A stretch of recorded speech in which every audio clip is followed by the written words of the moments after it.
over most of my life. And wasn't until a few years ago until I realized that, doing a TEDx is so much more accessible than I thought, which is why I'm so excited to talk to you all today and to show you how the path that it could be in my own experience. Just to start off, just out of curiosity too, I'm wondering if you could type in the chat and the people that are in person. I'm wondering, what is a TEDx that you remember? Is there a certain TEDx that you've seen that really resonated with you? If you're online, you could type it in the chat, or if you're in person, you can share it just out loud.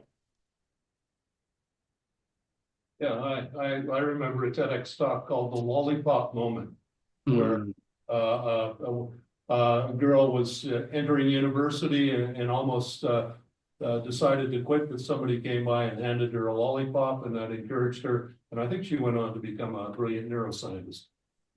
yeah. Yeah, I think that one was in Toronto as well. I forgot the person's name, but that one to this day, I still remember it. It's made an impact, and it seems like I'm not sure when you've watched it, but it definitely seems like the fact that you've watched it and to this day you're able to recount certain details just show how much it resonated, and that's what a lot of TEDx's can do.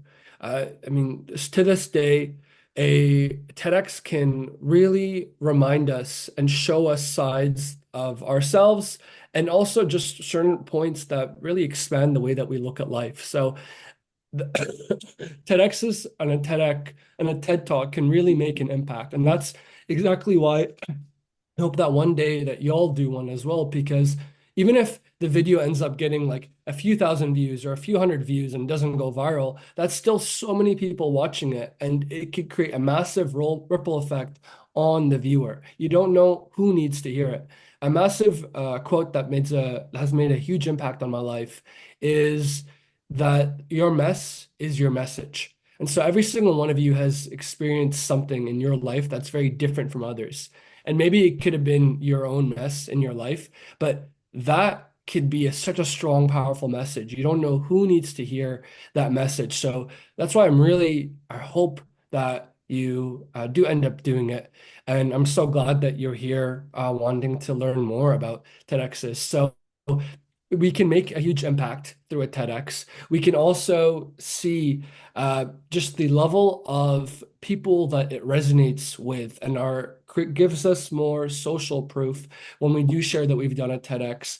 And the third thing is that we can meet other really cool people, whether through the event or people that message us afterwards. And then fourth, and this is my favorite, one of my favorite ones, is that it gives us some really great professional footage.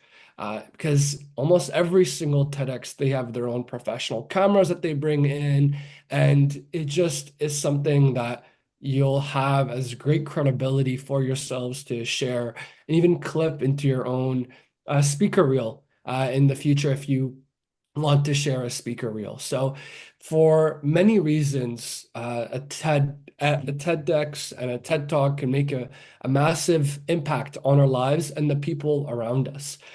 In my experience, what really called me is a few years ago, I did a project during the pandemic where I met 100 people from all over the world.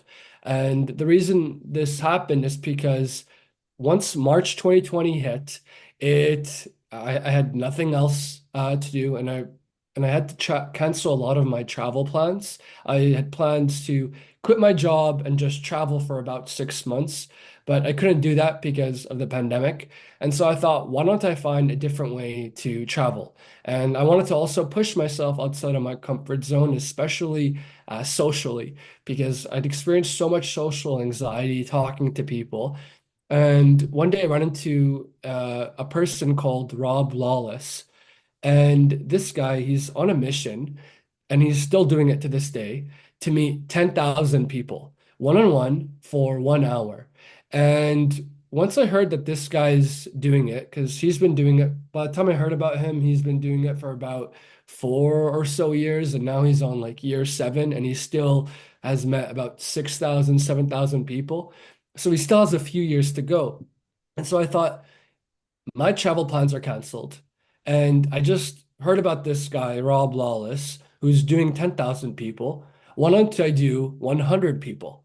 And so I uh, went on Facebook, this Facebook group called Yes Theory, through this YouTube channel that ran it, and it had 180,000 members. And so I got a whiteboard, actually, I got a whiteboard and I wrote on it, like, my name's Ahmed, I'm from Toronto, and I'd love to hear your story.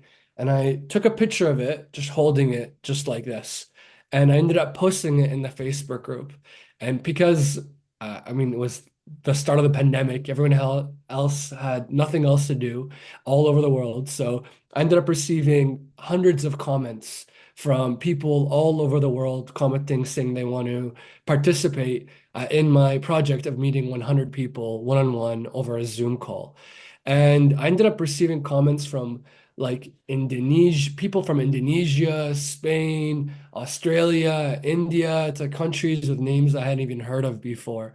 And it created like this massive impact on my life because it ended up taking me about 7 months to complete this project. And it completely expanded my mind because I got a chance to hear stories of people that were caught in the middle of shootings at a festival that had to amputate their left leg afterwards, or even someone that's biking across Europe, or someone that used to bathe in the same river as crocodiles. Like I heard countless stories that completely changed my outlook on life. And just some fun facts. I ended up meeting my ex-girlfriend through this project. She was number 60. We dated for a few years. We had a really healthy breakup too. And then on top of that, I ended up meeting my mentor, and it got me connected to working at my dream job, which is this YouTube channel called Yes Theory, the same YouTube channel that ended up making the post on this Facebook group. So doing this TEDx, doing this 100 people project completely changed my life. Uh, and so after the 7 months, I began to really see the ripples that were happening in my own life and the people that I got a chance to meet. And whenever I'd share about this story, it seemed like it would resonate with people. And about literally a year afterwards, I one day it hit me that, I'd love to go into speaking. At that point, I was working for the YouTube channel, but I'm like, something just still felt missing, and I wanted to go into public speaking, especially because this is something that I got a chance for it to impact me at a certain point in university, and I saw how much I loved it as a part of Toastmasters at different points. And I was like, doing this professionally would be really great. And one day I ran into this ad that talked about how and I ended up, those YouTube ads, I ended up literally watching the whole ad. That was probably my first time ever watching a full YouTube ad. And the guy, he was speaking about the fact that if you do a TEDx, it can really kickstart your speaking career, especially if you're just starting out. And so when I saw that, I'm like, why don't I do one? I mean, I have this story that I'd love to talk about that with a message that really means a lot to me, and then mixed with the fact that would love this to help out my own career in speaking. And so a few days afterwards, I ended up going on Instagram, and I'll share more about certain details about how you can, my exact process as to how you can do your own TEDx. But for now, I'll just skim through this part and I'll go step into it in a little bit. But I got a chance to go on Instagram and find other TEDx accounts. And one by one, I ended up applying to them. And I ended up applying to 4 TEDx's. And one of them was even in Austin. I'm like, what the hell? Let me just apply to it.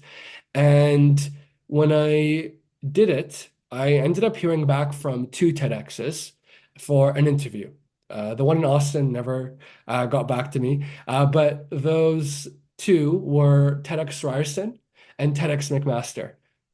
And so I did the interview, and I didn't end up hearing back from TEDx McMaster, but TEDx Ryerson ended up hiring me to do a TEDx. And around that same time is I realized, like, I can't do this alone. And that's actually when I joined the Connected Communicators, and I ran into Ron, who's on this call. And I ended up, they were kind enough to help me with my TEDx because when I got hired to do my TEDx, I had a TEDx coach that they assigned me from their team, but it still didn't feel like enough. And that's something that I realized that when it comes to even after you get the TEDx, the support, if especially if you want support in the speech crafting section or even just the practicing, the way that you present it, reaching out to others can be of great help to expand your team. And that's something that I got a chance to see firsthand because working with Ron and Richard, like they completely shifted the way that I was able to approach my TEDx. And they were able to find like the certain details to just constantly advance it. They really pushed me to the limit. And although the TEDx coach I was assigned really helped me too, but with working with others just really made a massive impact. And so I had about 1.5 months to practice and create my speech before the actual big day. And this TEDx, it was a bit of an anomaly because of the fact that it was during COVID. And what that came with, as you can imagine, it ended up becoming a very empty audience. They didn't want any audience members, only if they're the staff with the TEDx or if they are the family member of a speaker. And even then, other speakers, they can't just show up to other TEDx's. They have to show up only to theirs, and only their family can show up to theirs. And so, speaking to a crowd, like an empty, basically an empty crowd of about five or so people, it really was a push outside of my comfort zone because it's it's hard not to just speak and not feed off of the energy of the audience. I'm not sure if that is something that you may prefer or not, but for me, I love it when there's an audience there because I can feed off of their energy. And so, but the team was super kind, super supportive, and they really showed me a lot about that process and they guided me through it. And I was the first person that did go for the TEDx. And that is something that I realized I don't want to do again, because usually the first person, they're just scrambling, getting things figured out. And so just that became a big note that I realized that moving forward, if I do a TEDx, I want to definitely not be the first person to speak at the conference. And maybe that's is just me. Maybe you speak to other speakers, they feel differently. But just the yeah, that's just what I've personally felt and noticed.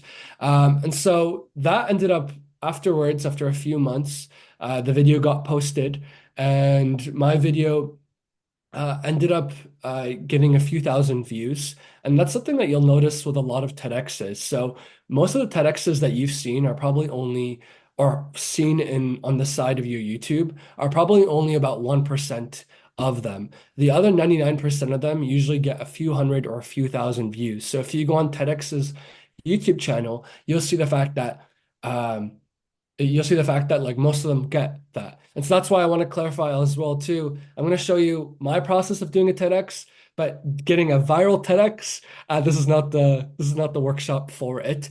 And so for the few years, I got a chance to see though a really cool effect, despite the fact that it was about 2,000 people.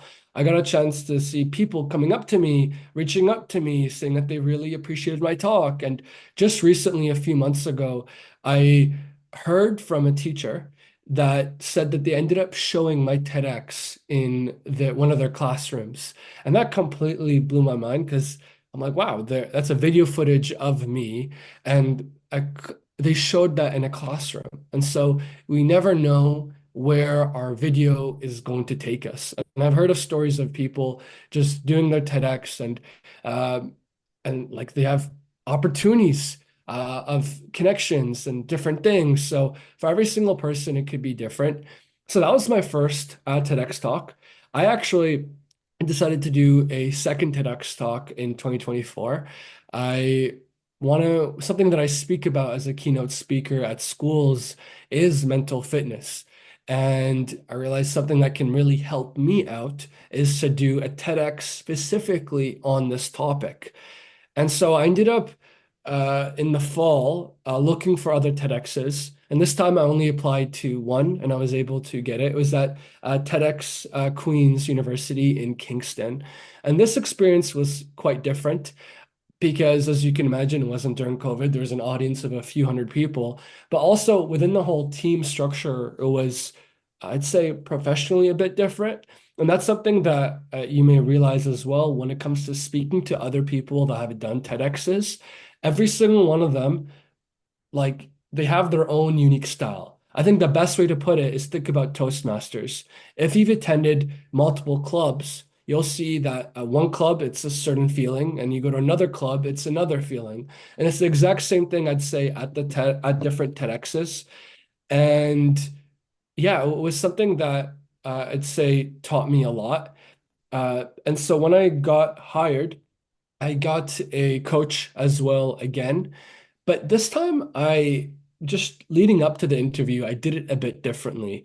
I've noticed three certain themes that really helped me out when it comes to getting this time around on my first try that TEDx. This is just a formula that I've noticed, and maybe if I'm not sure if others have done it, this is just something that I've noticed time and time again that it works. And when it comes to the interview process, because a lot of times there's probably interviewing and getting applications from about 100 different speakers. So when it comes to applying, it's we need to find a way to stand out. And so what I did when it comes to my talk is that I realized three things. The first is that we need to learn how to sum up our TEDx talk in just one line. And that's something that I heard about even from the TEDx coaches after I got hired and on the day of my second TEDx, I was talking to them about what they appreciated. And a big thing that really came up is a lot of times people came in for the interview and they just shared their message and theme and it went on and on and on. And then afterwards it was done and they're like, oh, what's your talk about? Because it was hard to sum up in one line. And that's something we learned a lot at Toastmasters. So that really helped me out is being able to sum up what I speak about in one line. And in the case of my second TEDx, it was I want people to develop their own mental fitness routine. It's something I'm extremely passionate about, and it became and for them it was digestible. That's the first thing, summing it up into one line. The second thing that I realized is they don't want people to coming in with this feeling of self-promo. Obviously, every single person, they and whether like to admit it or not, like they want to have some sort of self-promo for themselves. I think it's just a natural human instinct, and some more than others. I know in my case, I definitely wanted it to help kickstart my career, to excel my career too. But I realized they are on the lookout for people that where it's too much self-promo. So they, uh, and this is something I specifically heard from them as well, is that when it comes to people that they feel like, oh, it's just for the sake of selling something or doing that, they're usually trying to sniff that out. And so that's something else to be wary about. Doesn't mean like don't do it, but just find a way to make sure it's customized in a way where they see the impact that you want to make through your message. Because if it's just about us, they're going to be like, oh, this is very self-promo. And so even I think one person mentioned that they want to they're releasing a book. And so that's definitely awesome and will be such a great thing to go along with our TEDx. But in my opinion, when it comes to that, not even mentioning the book, but rather the contents and the message of the book during the interview would help out.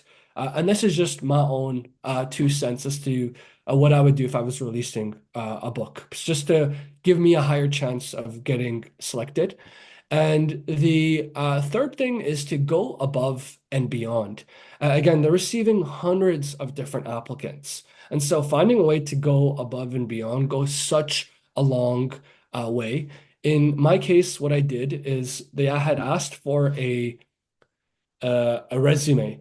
And instead of sending a resume, and this is something whenever someone asks me, it's like, how can I stand out during my TEDx talk? This is what I share, is creating a resume slideshow instead, not just sending like a regular resume, going on PowerPoint and creating like a resume slideshow of yourself goes such a long way because then it includes pictures and more, takes them more on a journey. And they even shared with me the second TEDx that I did afterwards, like, we love the fact that you did a resume interview.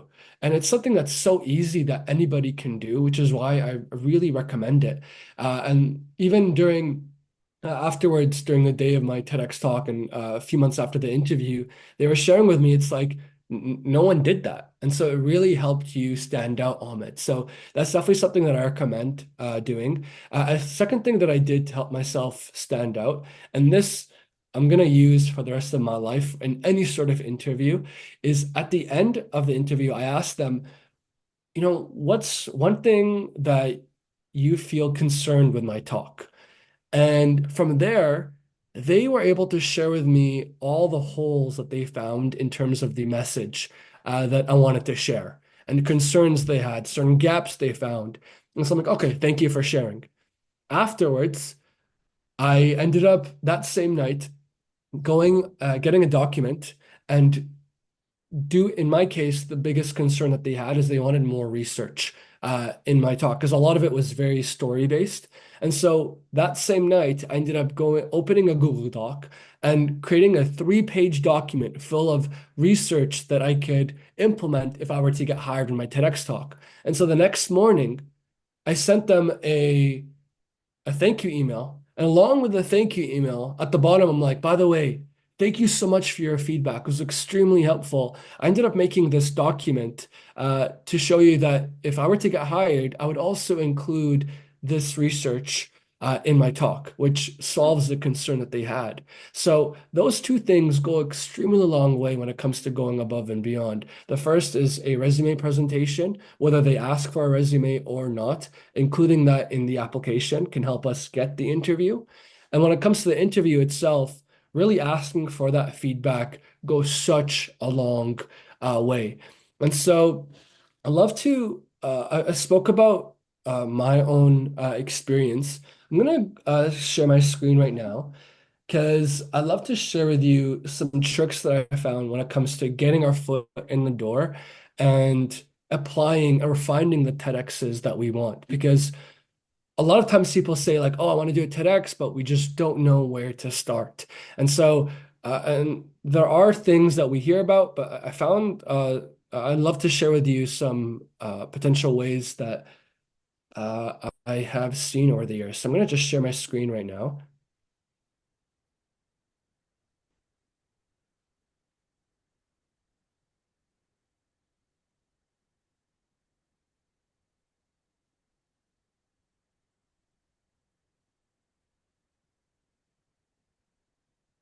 Okay, so there's many different ways to land a TEDx talk. Again, there's so many different paths, and I'm just going to be sharing with you one a specific one that I've noticed working for a lot of people.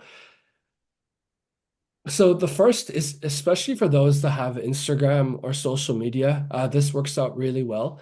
But it doesn't necessarily need to be Instagram, but Instagram I just found being the most accessible way, whether it's hopping on any of their social media platforms, Facebook, whatever it is, but finding a specific TEDx in your area. In this case, in this slideshow, it showed TEDx McGill. And so every single TEDx has its own social media platforms. So going to find it and finding that first one goes such a long way because it can create, I'll share with you in the next steps as to what it can do for yourself. So once you find that one TEDx in your area, is to see who they're following. Because typically they follow other TEDx's that are nearby. And so sometimes you get a chance to hear about TEDx's that you may have not even heard about because there's the big local ones at universities, but there's other smaller ones that exist. And that gives you a higher chance of finding more in your outreach. And so when just following and looking at TEDx McGill's, I was able to see so many others that were nearby in Montreal. And so that same pattern exists for every single one. On Facebook, we can see who they're following as well and using that system, or even just to see who they're interacting with, which other TEDx accounts.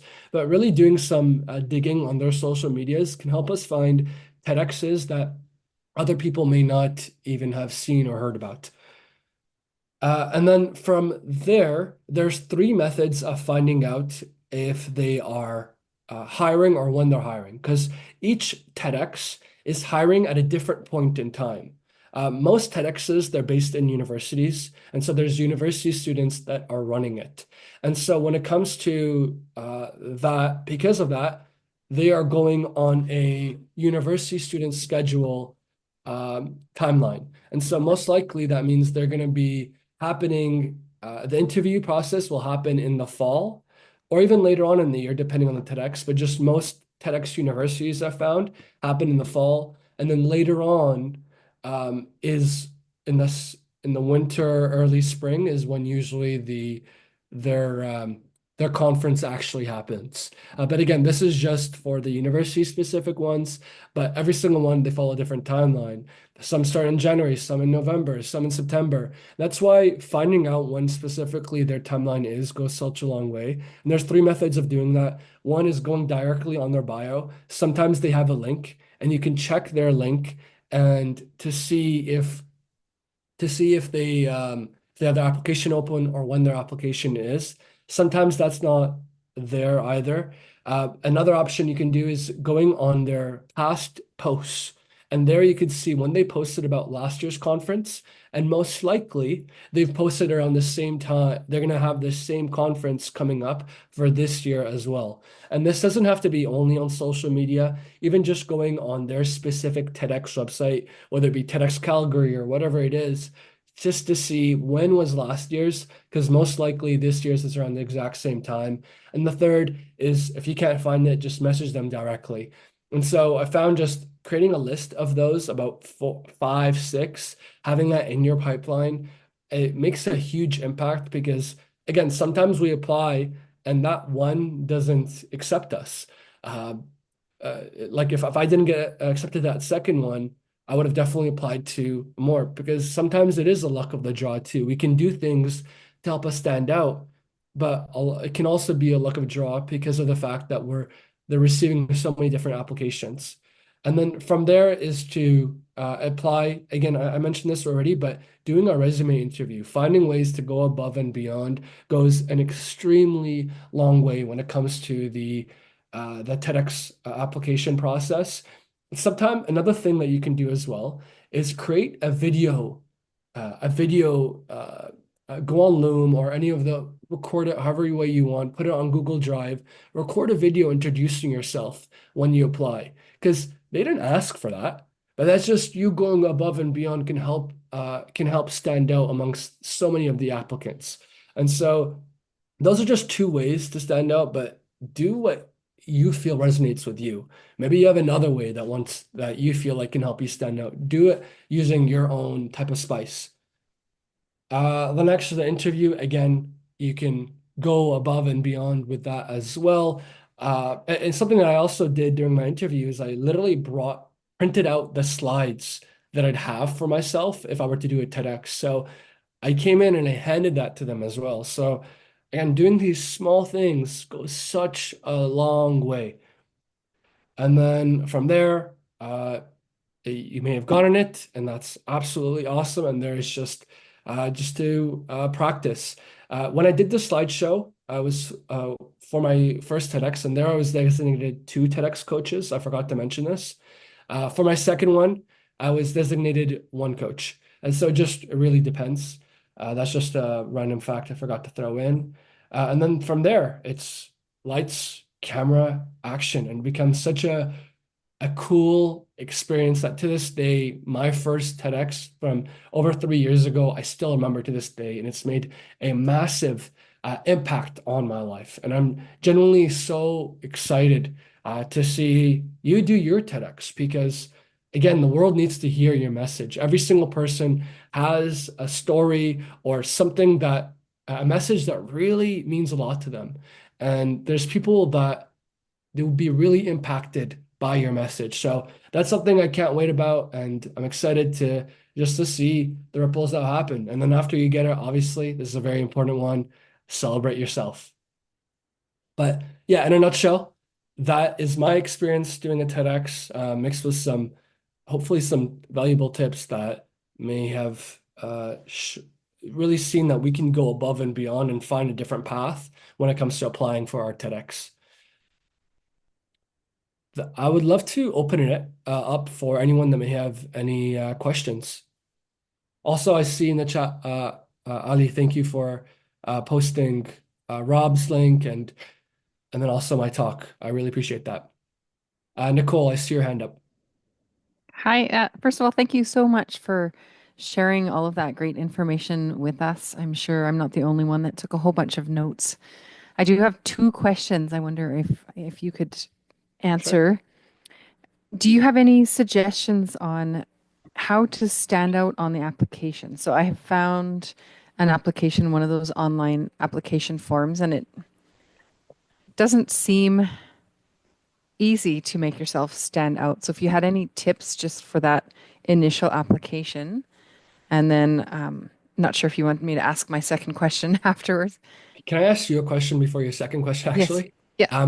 Is this a Google form?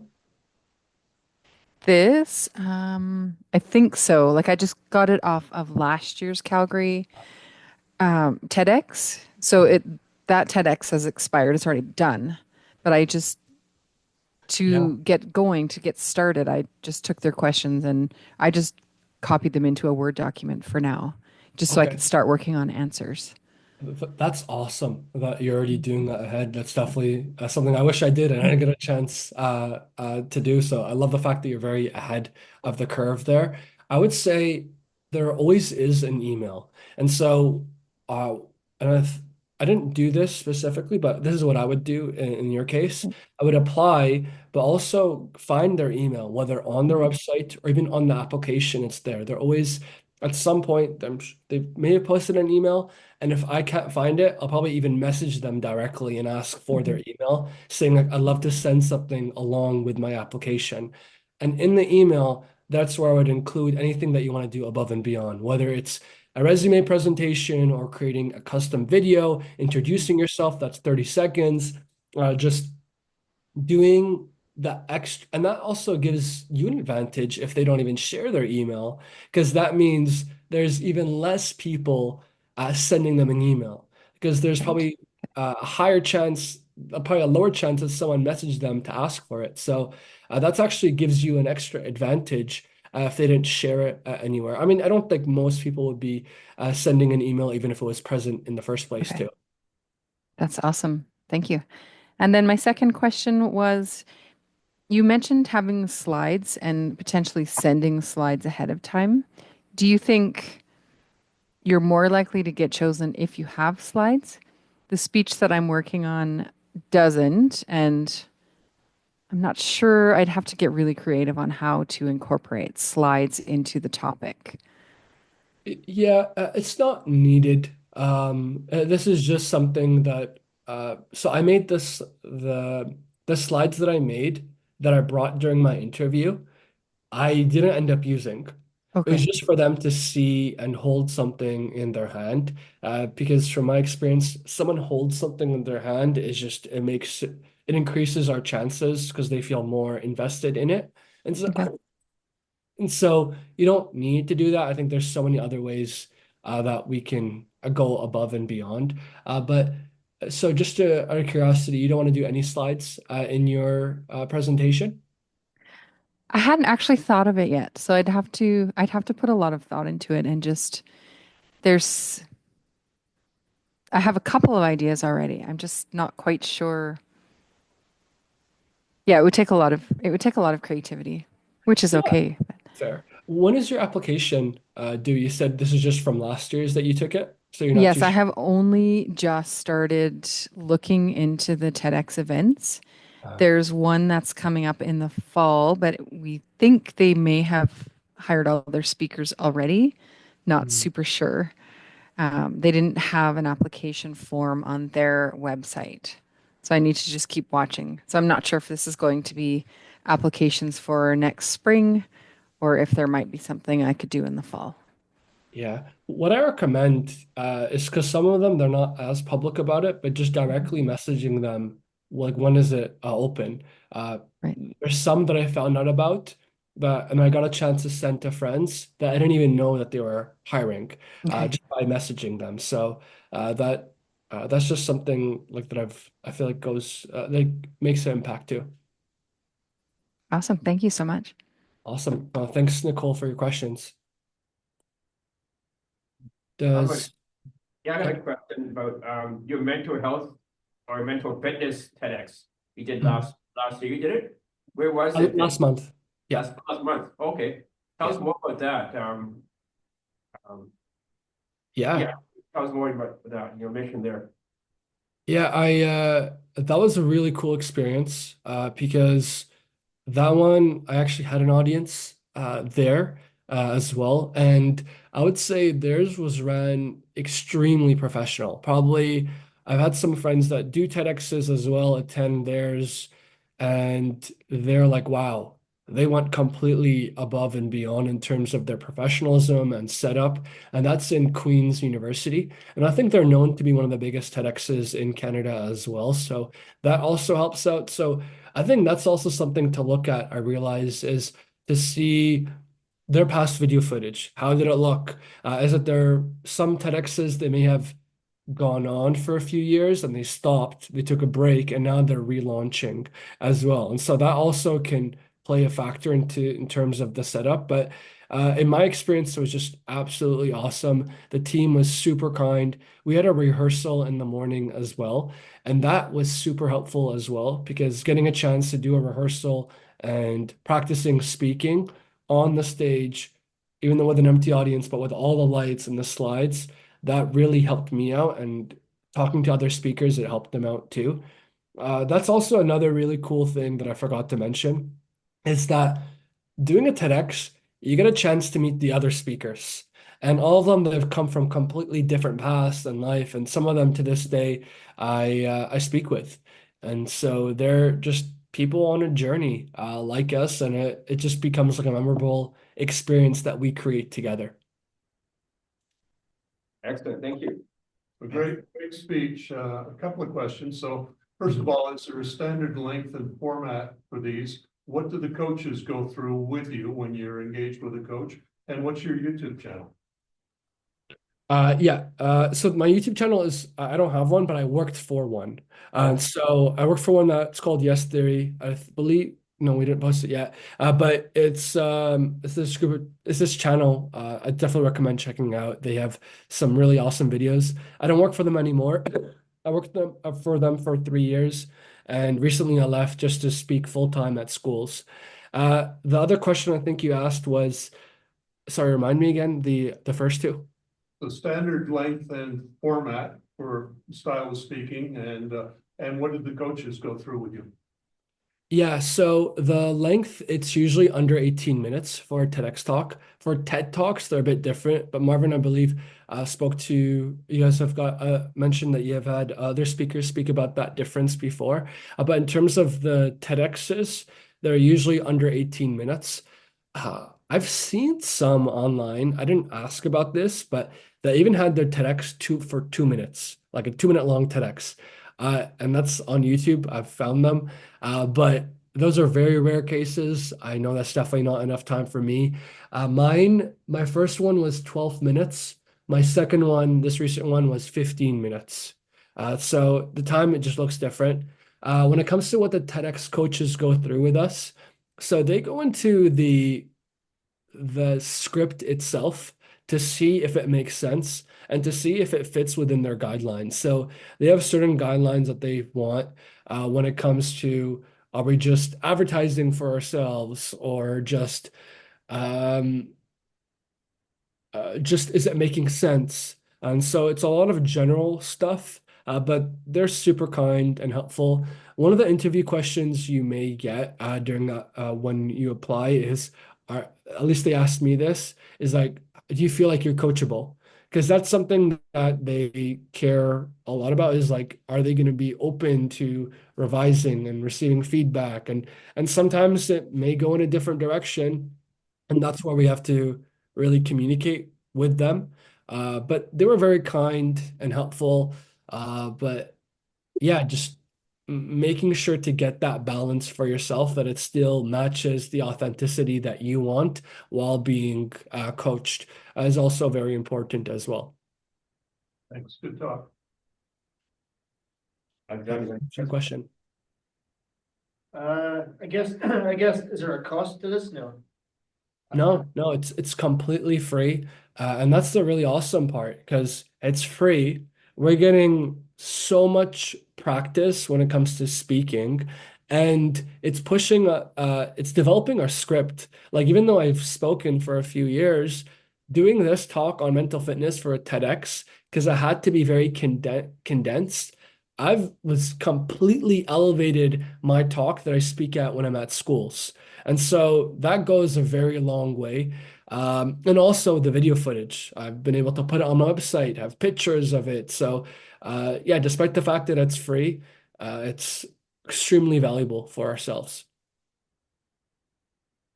I have a question for you. Mhm. I don't know.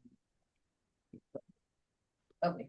So I have a question for you. First of all, thank you for that talk. I really appreciate it. Now I learned so much more than what I used to know. My question is, are you free to move, or is there like specific spot that you have to stand for? And if you go over time, what will happen? And can you use notes during your speech? Um, so when it comes to notes, I remember in my first one, they gave an option for a teleprompter. My second one didn't have that. When it comes to the location, the first one, I think they were first and second one, they had a certain guidelines as to where you need to stand on. I know in the second one specifically, they wanted me to stand within the red circle for most of it. And so that one really depends on, but most likely you're going to get well, you have to get like a restricted spot just to make sure that you're on camera. Um, I think another question that you had asked is if I can use notes. I I don't remember seeing anyone have notes because it's on video. I think we want it to look super good, so it would be really good to memorize it. That way, it's not shown in the video that you're taking notes, although they would edit it. But that I'm not too sure the answer of when it comes to notes. And that's also something else I wanted to point out is usually for talks we can memorize the bullet points, but for TEDx's, a lot of it because we're sending in the script we have to memorize most of it, like more line by line, because that's something they review and get approved by. So we can't go too much off script either. Great question, Sally.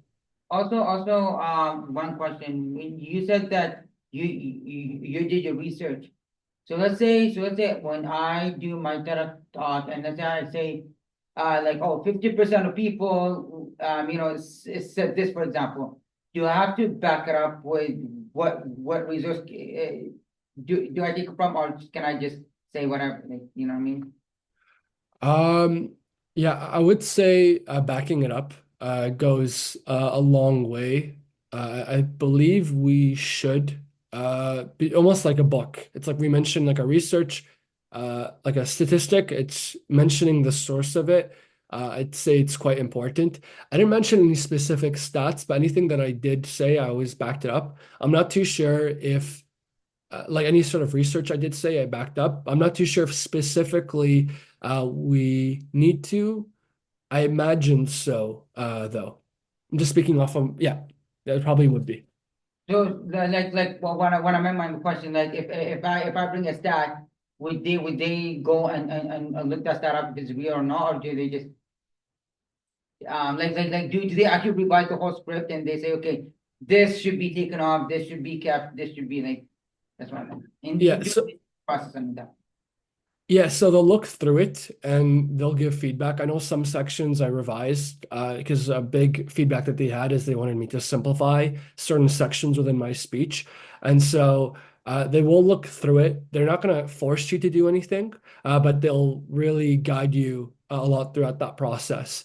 When it comes to checking the credibility of stats, I'm not too sure. I don't have the answer of that. I imagine they would do a quick check as well. But yeah, it depends as well. I know there's yeah, it's for every single case it may be a bit different, but I imagine so that they would be doing a check. Nick, Last question I have. you got to have your facts right. They'll pick you apart if you do not have your facts right. And Yeah. you know, we talked to you about that a lot. Yeah. Yeah. So that's why I always make sure to just double check everything. And so I didn't really have that issue for myself, which is why I don't know. But I definitely recommend, like, if you were to have it, just make sure your facts are right. And that way there's no chance of it changing or any sort of disagreement afterwards. One last question I have for you is that if have you heard of someone that went to TEDx and did their speech but was not published, and what the reasons behind it, if you know? Yeah, I did actually. I've seen some influencer on social media do a speech on mushrooms, magic mushrooms, and so they posted it. You know, they did the TEDx talk, and then the TEDx company says that, like, this is it goes against their guidelines of speaking on psychedelics, and so they didn't allow him to be published. So that's the only case that I've heard of. I kind of met this person before, but yeah. But regardless, I that's extremely, extremely rare. I don't think, unless you plan on speaking about magic mushrooms, I don't imagine that happening to you. Okay, thank you. Ahmad, one last question I have. Tell me some more about your YouTube channel. I'm familiar with YouTube channel because I have a small one for the club, and I post into the club. But I want to understand how that's a business and what your role in the YouTube channel was. Yeah, so the channel that I worked for was I think I mentioned already. I forgot if I did or not, but yes, Yeah. three. And so working for them was absolutely awesome. Before I even got a chance to work for them, they had over 6 million subscribers. And what I did, my role was leading the marketing for their clothing brand called Seek Discomfort, which is why I have this. And their brand is in 160 countries. My role specifically was running the social media, the emails, the text message, basically everything related to the marketing and the branding, um, which is why it's super helpful for me because I got a chance to learn so much and now been able to translate that into my own speaking business, which has been awesome. But I'd say, yeah, just getting a chance to work for them really inspired me and made me want to create my own YouTube channel, which I plan on really going all in on my own social media content because I got a chance to learn so much working for them that I love to implement that into my own content, especially because as a speaker, it can really help us out if we have our own big following for ourselves. So working for them was yeah, well, was a really big push outside of my comfort zone because I got a chance to learn a lot and hear about the ins and outs about YouTube. But I think the biggest takeaway that I learned from them was letting go of our perfectionism. I'd say just like at Toastmasters, we want to have like that perfect speech, all that, but showing up every single time and doing a speech, we get better after every single one. And a lot of times, the big mistake when it comes to marketing and social media or YouTube is that we want to have that perfect thing before we post it. It's the same thing when it comes to public speaking. Just doing it, getting those reps in and posting goes such a long way. They were so open to experimenting, doing trial and error when it comes to things. And that was awesome because we got a chance to see what worked and what didn't work, and that helped us thrive and grow bigger faster. And it's the same thing when it comes to public speaking. You guys are already doing this through Toastmasters because not like we're coming in not well, like the most perfect speeches. We're constantly practicing them to improve, to help us out with our in the outside world. And so it's the same exact, I'd say, theme. Great, thank you, Ahmad. Are there any questions from the? Yeah, just a quick one from me. Thank you again for taking your time and very insightful speech. Two-part question. First part, did you know your topic before you go into the interview? And if you did, what was the kind of your tactic going to and trying to succeed in the interview without giving up too much of your tech talk? Second part is there any other projects that you're currently working on and that we should be excited about? Yeah, so when it comes to the talk, I had as much as I could for my second one. My first one I had a lot more because it was a story for myself and my experience of doing meeting 100 people. So my first one it came in with things a lot more developed.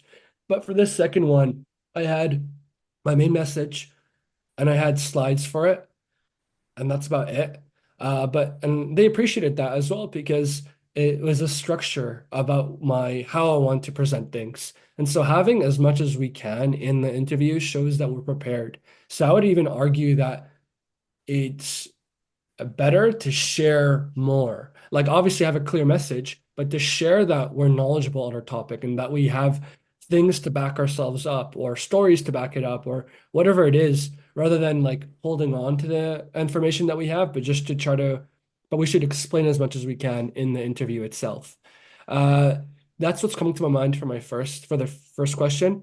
The second is, yeah, right now I'm in the process of setting up my spring tour where I'm touring all around Canada and speaking at specifically high schools.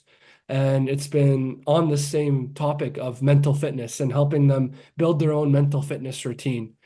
And right now, actually, I just went to Alberta about a week ago. I did a few talks in Edmonton and Calgary and just setting things up in BC and all over the place. But um, I would say. I'm also creating, Ron, I don't think I got a chance to share this with you. So, Ron, this may be a surprise as well. I'm developing my own book on mental fitness that I'm planning on launching about next month, which I'm very excited for. Thanks for asking that. Thank you. Great, thank you, Ahmad. An excellent talk on your experience and excellent answering the questions. We learned quite a bit from you with your ripple effect and also your 7 or 8 steps to celebration from start to finish there. And also, I'm looking forward to learning more about your mental health and watching your mental fitness TEDx coming up. So thanks again, and thanks for speaking to us.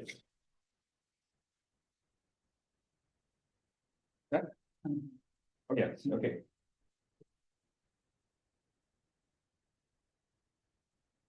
Let's our second speaker didn't show up tonight. I got a last minute call because I was driving here that he kind of special personal things. So we're gonna go around and just gonna do a short talk about TEDx and cats.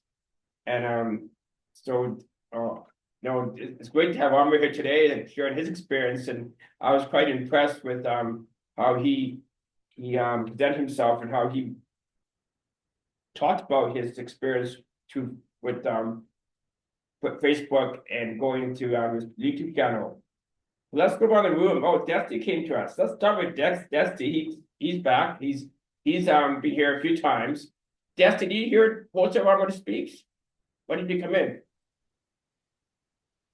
Well, sorry, I actually just arrived, and yeah, I mean, I think I'm gonna enjoy today's meeting, rest part of the meeting, yeah. Okay. Oh, thanks, Dusty. I didn't know you were trying to come in, so I guess I'll talk to you. But Dusty, you're a TEDx student, aren't you? Or TEDx future? What are you working on? Can you tell us?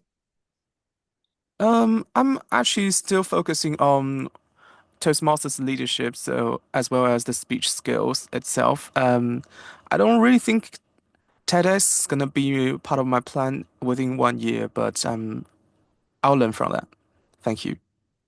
Great. Thanks, Dusty. And you're from China, right? From China? Yeah, Shanghai, China. Yeah. Well, thanks for joining us today. Thank you. Hmm. Yeah. And Jackie, how do you like today's session and talk about Ahmad? Any thoughts and from you? Yeah, no, I thought it was fantastic. We've been talking about TEDx talks for a while now, and I've done a few revisions of mine and presented it to the group, and it's very, I thought it was just fantastic about all the different avenues and the different things that we can do to stand out and how to be authentic though about what we're presenting. And I just so yeah, I thought it was very informative, and as Nicole said, I took lots of notes as well, and joined your YouTube so that we can hear more from you. So yeah, but yeah, fantastic. Yeah. Thank you, Jackie. How about yourself, Karen? Karen is also a member of our club, and Jackie and Karen and Nicole have been members for quite some time. So Karen, share with us what you learned today and how it affects you. Ahmad, thank you for joining us and sharing your experience and your talk. And that I found it very, very interesting. I really like the detail about just some of the logistics with getting to present at a TEDx event, and the tips you provided, the extra tips on going that extra few steps to make an impression, and how well that worked for you. I will share the time with you. For your presentation part, it was 33 minutes and 23 seconds. And then for the Q&A, it was 19 minutes and 47 seconds. Great job. Thank you. Thanks, Karen. Nicole, your work on your TEDx, we heard it a few times. I'm quite impressed at yours. Good questions there. What do you feel about Ahmad's presentation? I thought it was wonderful, and I appreciate you sharing that information with us so much. I feel more and more inspired to go through and find a TEDx talk that would accept mine. Thank you very much. Thanks, Nicole. Ivan, it's your first time in Toastmaster. How did this affect you today? How are your thoughts and any questions for us? Yeah, I would echo Nicole there with the word inspiration. That I felt inspired by Ahmad's talk there. I'll definitely steal your tip on creating the slideshow about. I think that applied to everything in career, in professional life, in personal life, and to go beyond. Be able to to really show who you are, and be able to articulate who you're really about. So I'm gonna take that. I'm gonna steal that from you, and thank you very much for that. Thanks, Ivan. David, how are you yourself? Yeah, I love the talk, and I feel I have an unfair advantage over at least some of you, because the publishing company that I'm working with, as part of my promotional deal with them, they will do a design and also a media launch. And part of that will come with my own personal TEDx coach. So they're going to do a series of videos for me. The coaches on their team have launched dozens, possibly hundreds of TEDx talks with various authors. So I'm, you pay for what you get. So I put up some money up front to do this. But as part of this, it will be some TEDx coaching. They will introduce me to the right people and the right channels, and help me along. Thanks, David. Alexander, how do you back today? Yeah, it was, it kind of put my work in mind at ease, because I thought initially it was going to be an expensive process or a difficult process.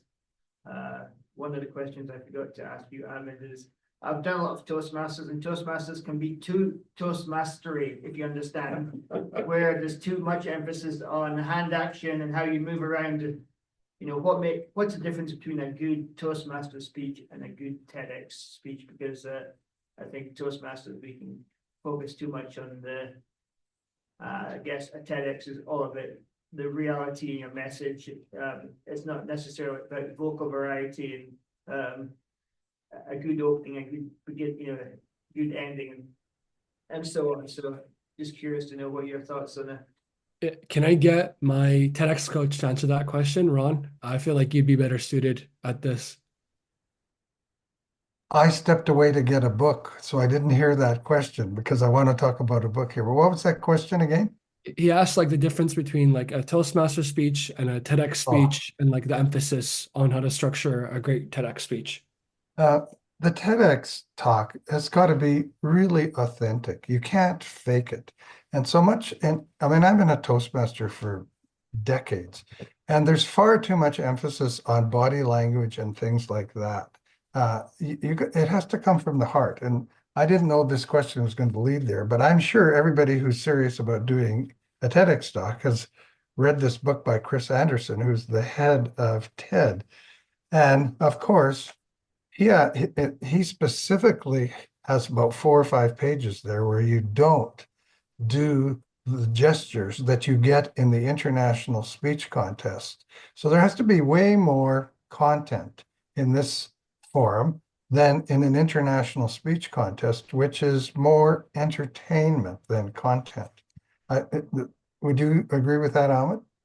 Yeah, totally, totally. I'd say TEDx talks aren't meant to be as inspiring. They can be, but it's more of that content rather than entertaining, as you said, Ron. So 100%.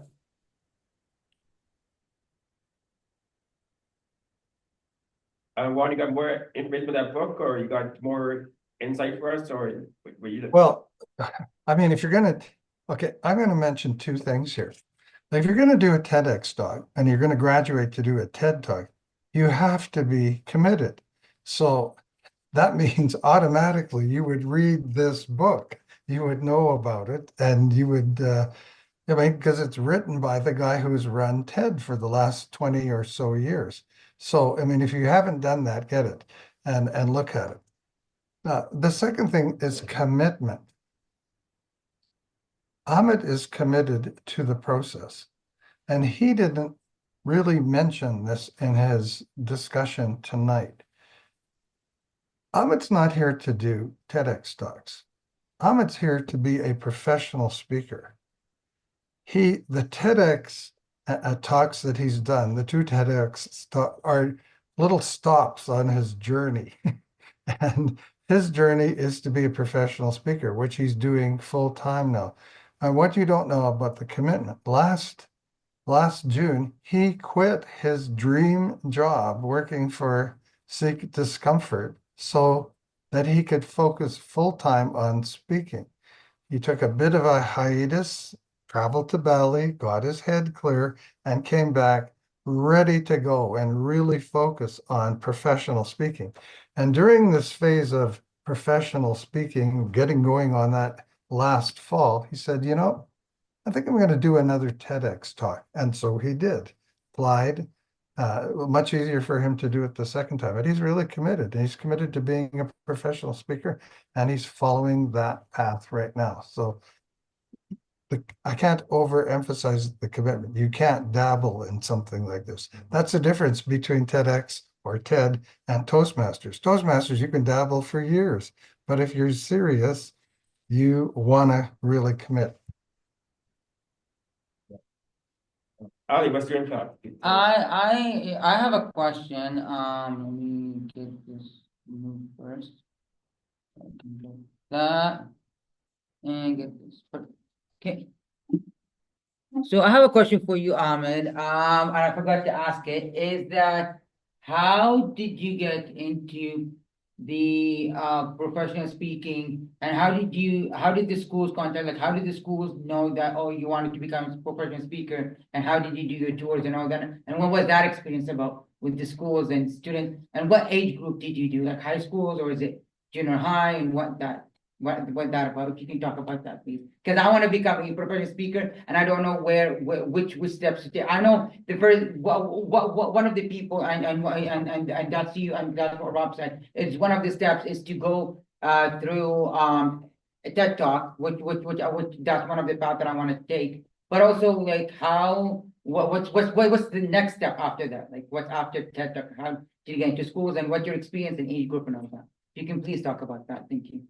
Yeah, I'll be honest, I could probably do a whole other talk explaining that process as well. So I'll try to summarize this. Yeah. I think a big thing that's coming to my mind is in this TEDx, for example, I had Ron in my corner. As you see, he's been a massive impact in my life. And then but when it comes to this going into schools, I found a coach for myself called Sam Demma. And this guy, he speaks all over Canada, and he's been a huge impact that's helped me throughout this process.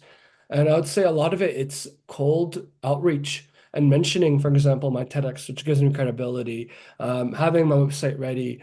And so just constant communication throughout that sales process.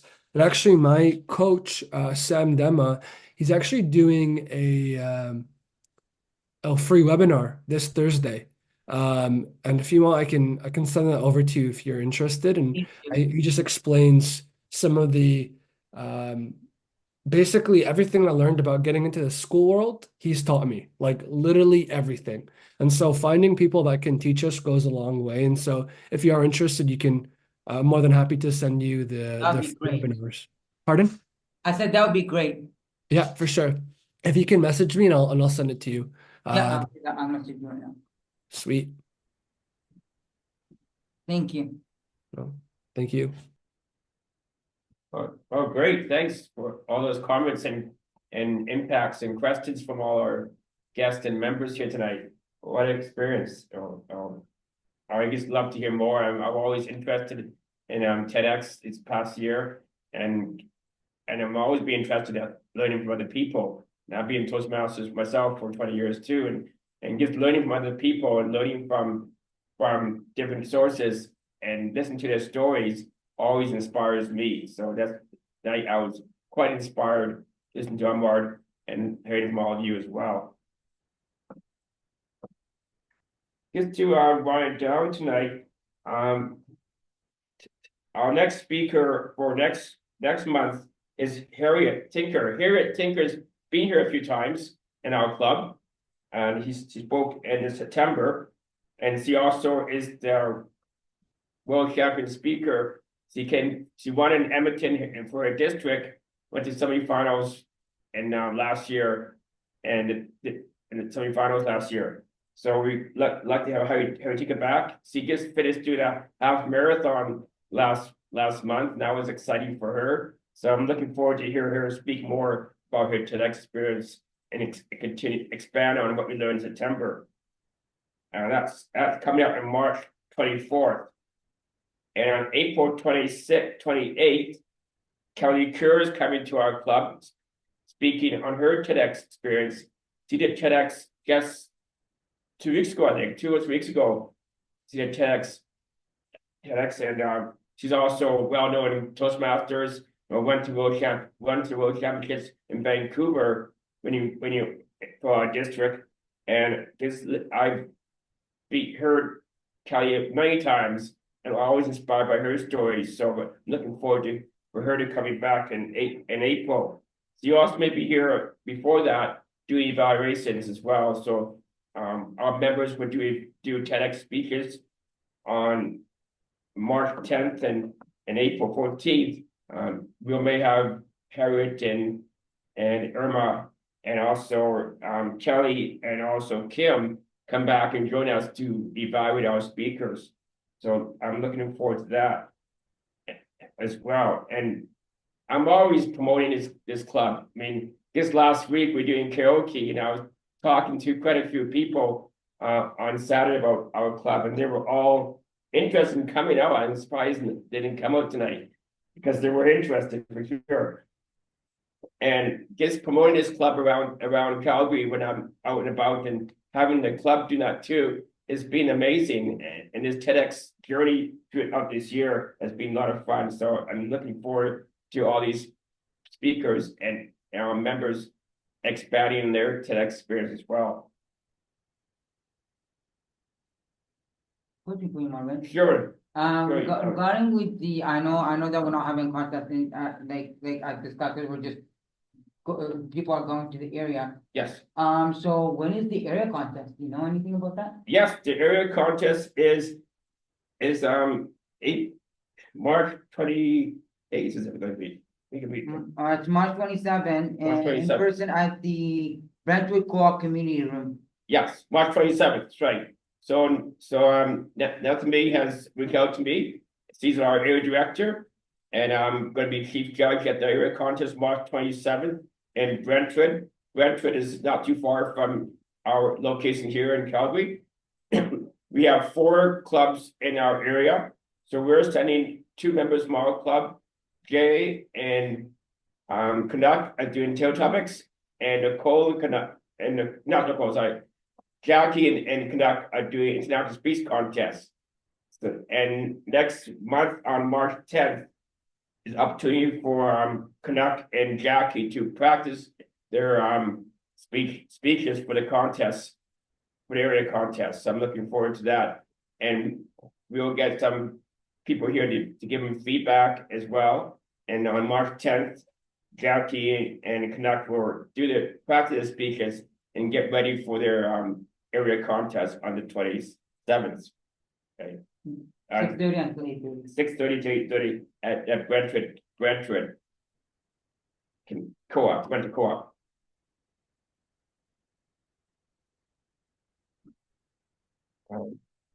Ivan's there. Ivan. How do you enjoy tonight? And you got any questions about Toastmasters, or what are you looking to get into? Have you talked? Yeah. No, I appreciate that. I was as a visitor, I definitely wanted to check it out. I wasn't sure where your in-person meeting is being held at. Is it in Signal Hills, or it's in one of the Calgary co-ops? I wasn't sure where exactly the location is where this meeting is held in person.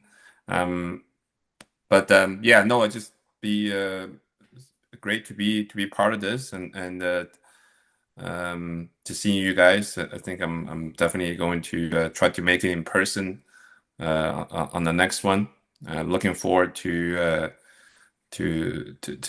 grow, be part of this community and to grow professionally and personally, and be able to speak in front of a group and be able to better articulate my messages, to whether that's in the household or at a professional workplace. I think that's really the key for us as to be able to communicate better. But yeah, where exactly is this meeting? Before I answer that question, where do you live, Ivan? Where do you live in Calgary? What quadrant do you live in Calgary? Northwest or southwest? Southeast. Southeast. What community do you live in? Southeast. Copperfield. Copperfield. Okay. So our club, Calgary Toastmasters, meets at Sage Hill Co-op in the far northwest. We're a hybrid club. So right now we have 4 of us in person, the rest online, as you see. We're advanced club been around since 2001. I was the first sergeant arms back in 2001 when I brought my girlfriend, now my wife, as one of our first dates as a Toastmaster club, 2001. But there's many clubs in Calgary. There's over 30 clubs in Calgary, and there's a few in the southeast. I can send you the location. There's one I'm thinking of is in Cardston. There's one in Cardston, there's one in Fish Creek as well. So Fish Creek is one, and one's all one in Cardston.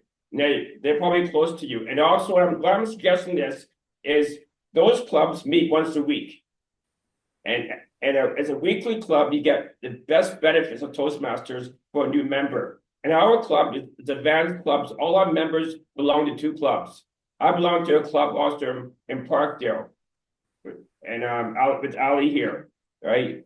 And also Nicole belongs to a club in North West, and Jackie's a former also Toastmaster and Karen. So we all belong to about 2 clubs.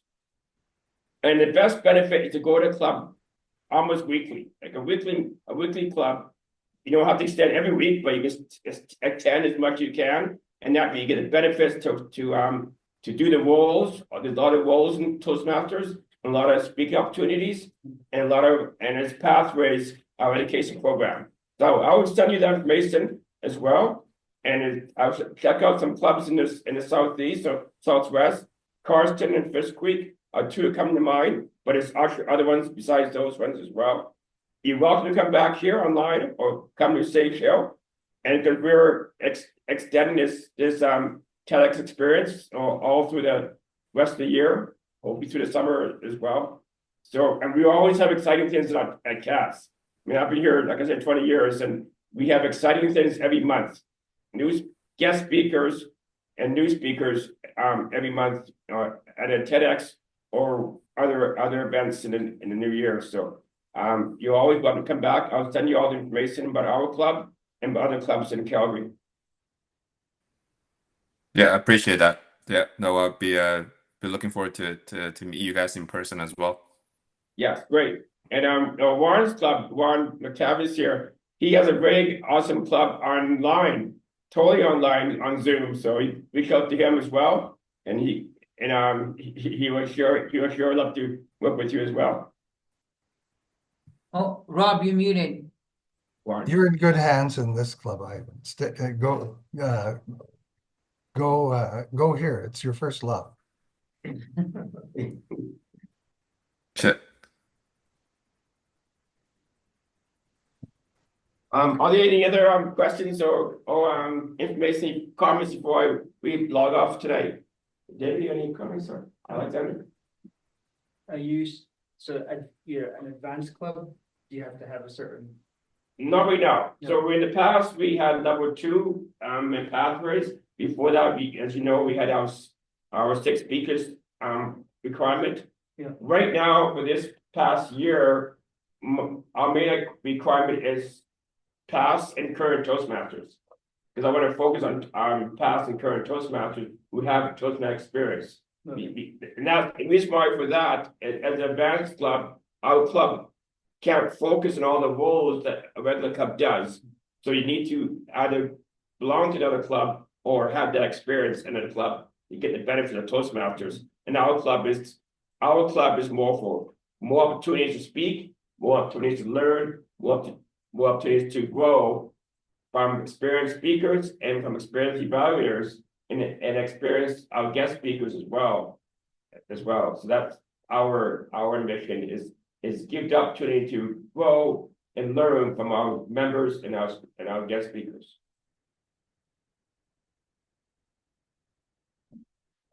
Okay, so it's 8:30, so I think we're adjourned the meeting. Thanks to all our members and guests, and I'm looking forward to see you next time. Our next meeting is March 10th. Jackie and the Connect World practice their conference speakers. Then March 24th, we got Harriet Tinker coming to our club to speak on her experience. Awesome. Yeah. Fabulous. Nice, great meeting. Thank you so much, Marvin. Everybody, great to see everybody. See you later. Bye. Bye. Right up.